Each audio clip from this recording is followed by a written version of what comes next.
उसके मैंने एड्स चलाया तो 3 दिन तक बहुत अच्छा परफॉर्मेंस आ रहा था, लेकिन 3 दिन के बाद अचानक परफॉर्मेंस ड्रॉप हो गई और उसके बाद 5वें छठे दिन बिल्कुल सेल्स ही नहीं आ रही थी। तो मैंने जब एड्स एनालाइज किए तो मेरा सीटीआर बहुत अच्छा आ रहा था, 15% सीटीआर आ रहा था और सीपीसी भी नॉर्मल था। तो इसका मतलब ये है कि एड्स सही चल रहे थे, प्रॉब्लम कहीं और थी।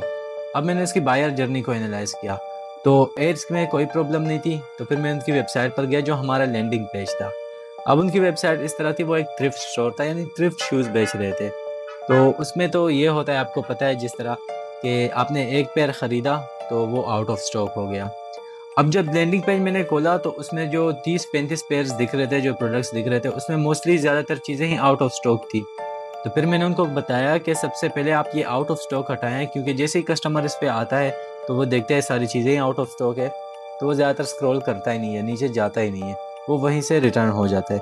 दूसरी चीज़ जो मैंने उनको बताई, मैंने कहा आप ऊपर एक हेडलाइन मेंशन करें, एक हेडिंग मेंशन करें जो क्लियरली आपके कस्टमर को प्रॉम्प्ट करे कि अगर आपको आपके साइजेस नहीं मिल रहे तो ये फ़िल्टर का ऑप्शन इस्तेमाल करें। ये 2 चेंजेस हमने की, 1 घंटा भी नहीं गुज़रा था कि दोबारा सेल्स शुरू हो गई।